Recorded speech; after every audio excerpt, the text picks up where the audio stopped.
My name is Emma, and I'm a 20-year-old university student living in New York. I grew up in a family that went through its share of changes. My parents got divorced when I was 14, and I've lived with my mom ever since. Things got even tougher last year when my dad, who I was very close to, passed away from cancer. He left me a significant amount of money in his will, but I could only access it when I turned 20. This year, I reached that milestone, and not long after, something pretty unbelievable happened. One afternoon, my stepdad, Justin, who is in his mid-30s and has been married to my mom for the last 6 years, asked to talk to me. Our relationship has always been a bit strained. I try to keep things peaceful, but he's not always been the kindest to me.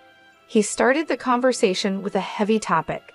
He suggested that I give the money my dad left me to my stepbrother, Michael, to help with his college expenses. According to Justin, Michael needed the money more for his education, and it seemed only fair to him that I help out. I was taken aback by his request. The idea of giving away the money my dad left for me felt wrong. I tried to explain to Justin that this inheritance was something my dad intended for me, and it felt important to keep it for my future. But Justin didn't see my point of view. He insisted that I didn't need the money and that Michael's needs were greater. Despite his pressure, I stood my ground. I calmly explained to Justin that saying no wasn't about disrespect. It was about honoring my dad's wishes and maintaining personal boundaries.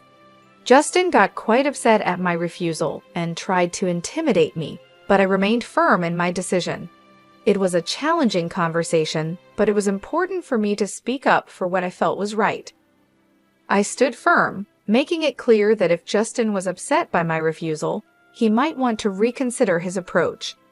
Justin, remember, you're part of this household too, so let's try to keep things respectful, I suggested.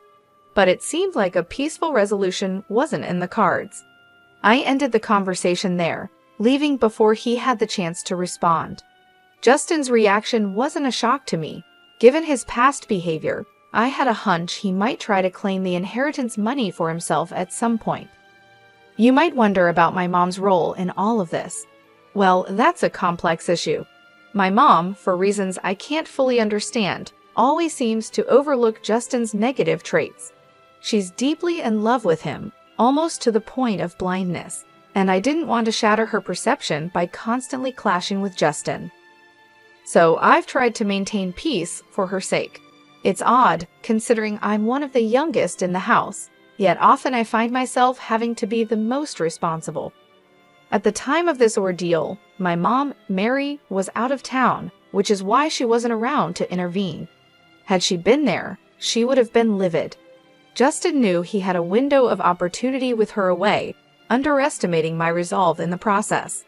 As I walked away from our heated discussion, Justin followed, berating me and labeling me a terrible sister for not wanting to hand over the inheritance to Michael.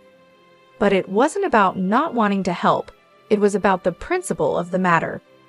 Justin and Michael, unfortunately, seemed to follow the like father, like son trope, acting more like schemers from a cartoon than family members. Their antics could remind someone of the characters Pinky and the Brain, with their roles in this scenario up for debate. As I tried to leave the argument behind, Justin wasn't done. He insisted I listen and comply with his demands, bringing Michael into the conversation to reinforce his point.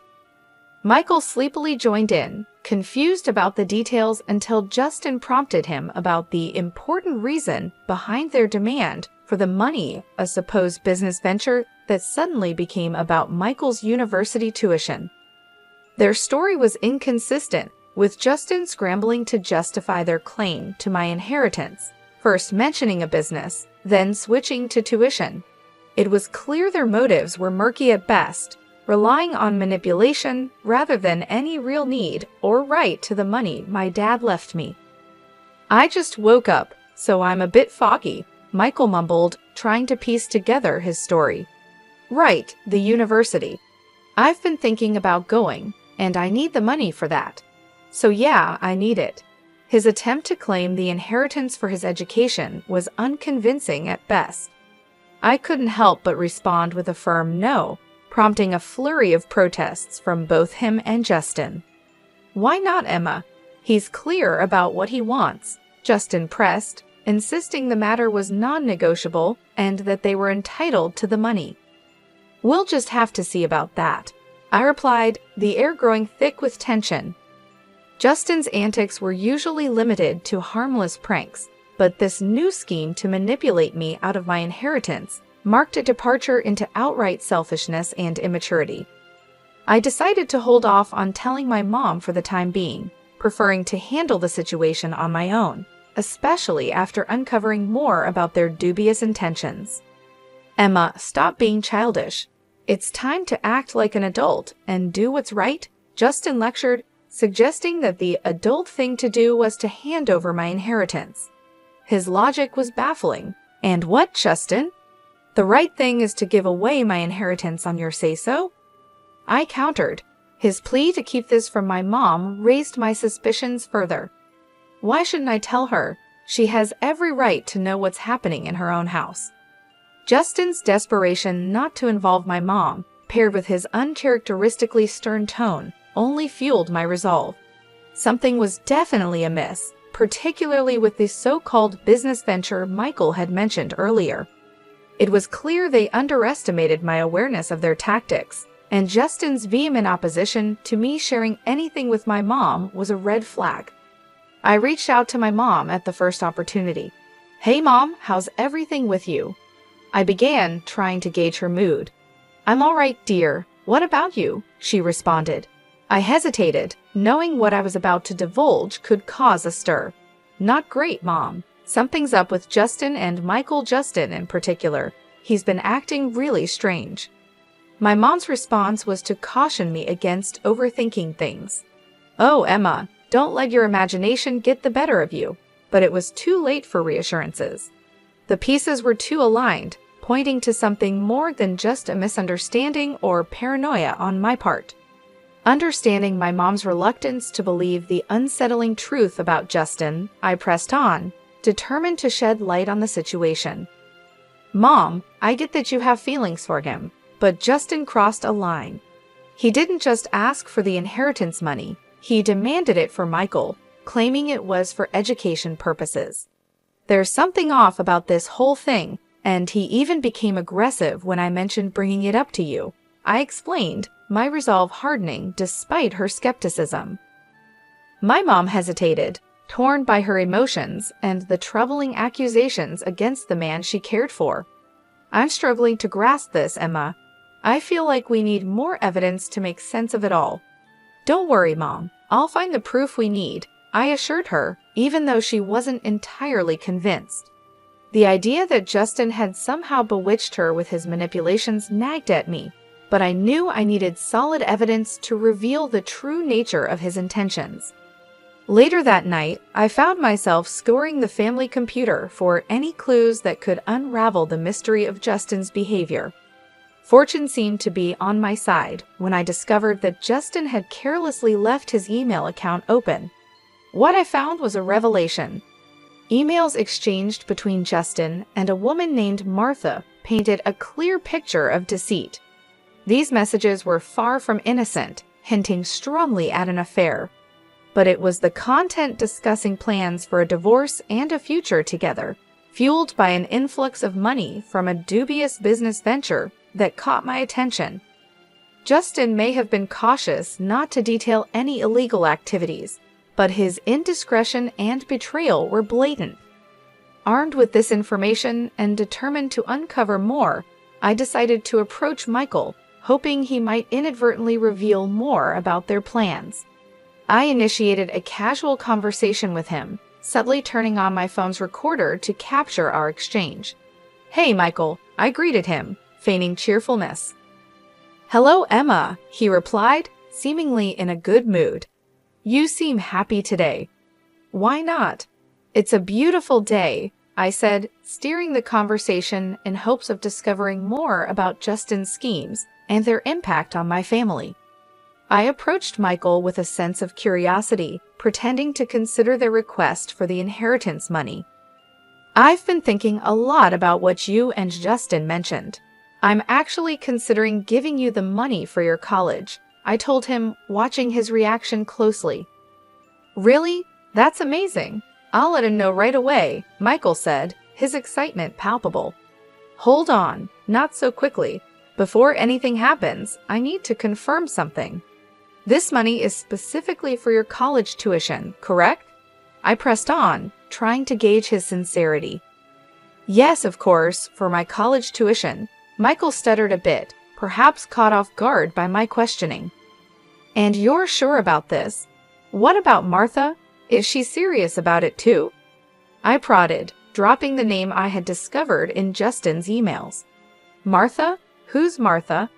Michael faltered, a clear sign of confusion crossing his face. Oh, she's a student advisor at the college. He quickly covered up, but it was too late. Unbeknownst to us, Justin had silently entered the room, and his presence was intimidating. I don't appreciate you questioning my son like this, he interjected, his tone stern. I was merely inquiring about the intended use of my inheritance. After all, if I'm considering giving it away, I'd like to know it's for a good reason, I explained, trying to maintain my composure. Justin's retort was sharp. Once you give money away, it's no longer yours to worry about. It's not your business anymore. The audacity of his statement took me aback, especially considering his next threat. You're not just thinking about giving us the money. You will give it to us, or you'll find yourself out of this house. Michael looked as shocked as I felt by his father's escalation. Dad, this isn't what we agreed on, he began, only to be cut off by Justin asserting his authority in a domineering tone, threatening my place in the home if I didn't comply with his demands. Choosing silence as my response, I retreated to my room, all the while recording the entire confrontation.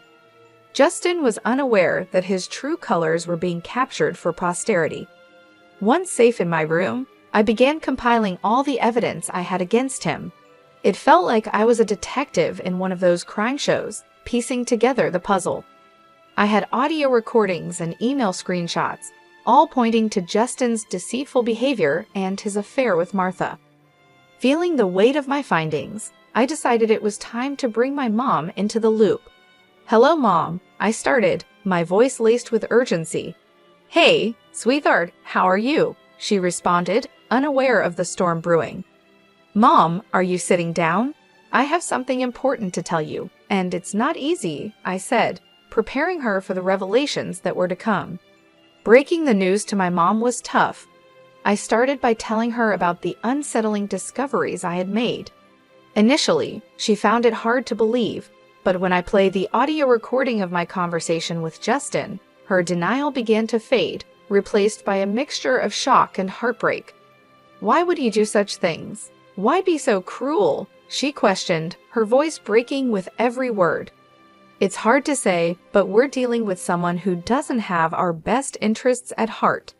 I replied gently, trying to be as supportive as I could despite the harsh reality. I hate to say it, but he's not the person we thought he was. Hearing the truth straight from the recording was a turning point for her. This is unacceptable. I can't believe I wasn't here to protect you from them, she said, determination taking over her initial shock. Stay put.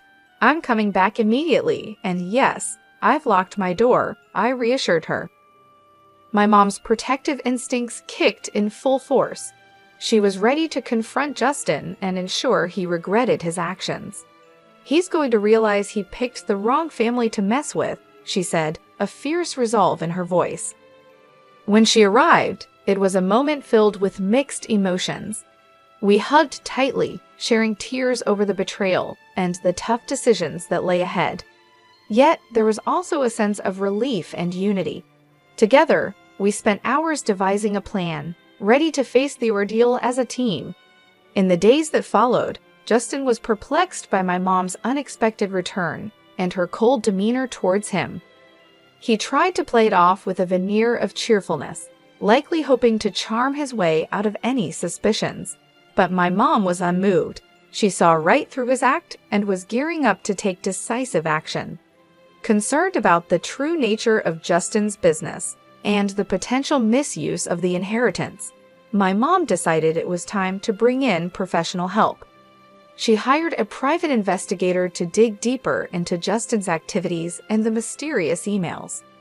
The thought of him planning to misuse the money for unethical purposes infuriated her further, and she was adamant about protecting us from his deceit.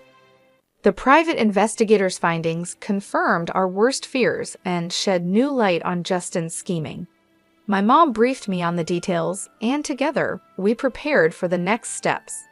It was clear that this was more than just a family dispute. It was about standing up against manipulation and ensuring justice was served. In that moment, the atmosphere in the room was charged with tension, a palpable mix of disbelief and resolve hanging between us. Justin's usual confidence seemed to falter under the weight of our accusations, his eyes darting from the camera to my mom, then to me, as if searching for some escape or loophole in our confrontation. "You can't possibly understand what you're talking about. This is ridiculous," Justin tried to deflect, but his voice lacked its usual assertiveness. It was clear the tables had turned, and the power he once wielded so effortlessly was slipping through his fingers. Michael, caught in the middle of this familial storm, looked from his father to us, his expression a mix of confusion and realization. Perhaps for the first time, he began to see the man he called father for who he truly was, a revelation that seemed to shake him to his core. My mom, with a steely gaze fixed on Justin, stepped forward. "Not only do we understand, but we have proof. Emails, recordings. You've been planning to launder money through a laundromat, all the while involving yourself with a known criminal. Martha's record speaks volumes, and your plans for this business are clear as day." Justin's attempts to maintain any semblance of innocence were crumbling fast. "You have no idea what you're getting into. This is my business, my life. You can't just barge in and—" "But we can, and we are," I interjected, bolstering my mom's stance. "This isn't just about your business, Justin. This is about our lives, our safety. You've brought danger and illegality into our home, and we won't stand by and watch you destroy everything for your selfish gains." The evidence was indisputable. The audio recordings of Justin's and Michael's conversations, the emails outlining their plans, and now their caught-in-the-act admissions made it impossible for Justin to deny any longer. The camera in my hands, still rolling, captured every word, every denial, and every excuse, ensuring there was no way out for him. "You think you're clever, recording this, gathering evidence?" Justin sneered, his composure cracking further. "You may think you've won, but—" "We don't think we've won, Justin. We know we have," my mom cut him off, her voice firm and unwavering. "What you've done is not only morally reprehensible but illegal. You've endangered this family, exploited my trust, and now you're going to face the consequences of your actions." As the confrontation reached its climax, Michael finally spoke up, his voice barely above a whisper. "Dad, how could you?" It was a question loaded with betrayal and disillusionment, aimed at the man he had looked up to. The room fell silent for a moment, the gravity of the situation settling in. Justin, now devoid of his usual bravado, seemed to shrink before us. It was clear the game was over. My mom's next steps were clear legal action, separation, and ensuring the safety and security of our family. As we left Justin to contemplate the ruin of his own making, my mom and I knew the road ahead would be difficult. But with the truth on our side and the evidence in hand, we were ready to face whatever came next, together. The veil had indeed been lifted, and in its place, a newfound strength and unity emerged between us, ready to rebuild and move forward from the shadows of deceit. "I'm clueless about what you're hinting at. Why don't we call Martha? Maybe she can shed some light on this, huh?" Justin tried to deflect, with a tone that barely masked his panic. "You two think you've got it all figured out. Martha is just a friend," he added, but the confidence he attempted to project was waning rapidly. The compromising pictures we found tell a different story, I countered, my voice steady despite the tumult of emotions inside me. And seriously, who uses email for affairs these days? It's absurdly reckless. Justin, now visibly flustered, shot back, "You went through my personal stuff. That's outrageous." "No, Justin. What's outrageous is you," my mom interjected, her voice rising in indignation. "How dare you repeatedly threaten my daughter over money that rightfully belongs to her? How dare you use threats to attempt to evict her from her own home? Your actions are indefensible. How dare you involve your son in your reckless plans, putting him at risk? And your audacity to plan using that money for illegal ventures is beyond forgiveness. Now, when it's time to account for your actions, you suddenly fall silent?" She continued, her words cutting through the air like a blade. Justin, cornered and desperate, spat out, "Get that camera out of my face," as he lunged towards me in a blind rage. I dodged his attempt swiftly, his aggressive move only adding to the gravity of his unraveling. "You're thinking of attacking my daughter now? Do you have any idea how much trouble you're in?"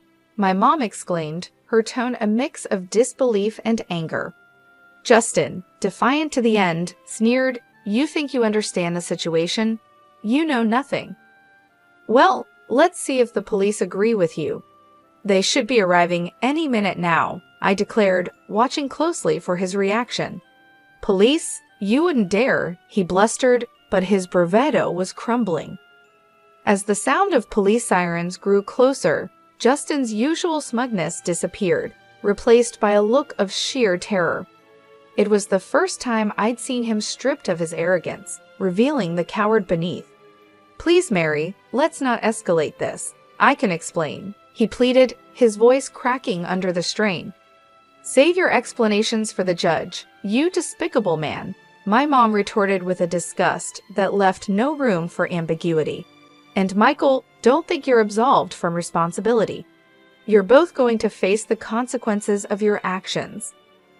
As the police arrived, it was clear that this was the beginning of the end for Justin's schemes. My mom's fierce declaration echoed in the air, marking a pivotal moment of justice for us. "This should teach you a lesson about disrespecting my daughter and me. You're not too young to understand the difference between right and wrong, and it's time for you to face the consequences," my mom asserted, her tone firm but fair. "Yes, Mom, I understand," I replied, knowing that I had crossed a line and needed to accept the repercussions of my actions. "Come on, Grace, don't you think this is all a bit too extreme?" Justin tried to argue, seeking some leniency. "Quite the opposite. This is barely scratching the surface of what's deserved," my mom countered, her resolve unwavering. "Emma, how's our live stream doing?" my mom inquired, a modern twist to ensuring that justice was seen to be done. "We've got over 5,000 viewers tuning in. This is making waves," I informed her, amazed at the digital audience we had attracted.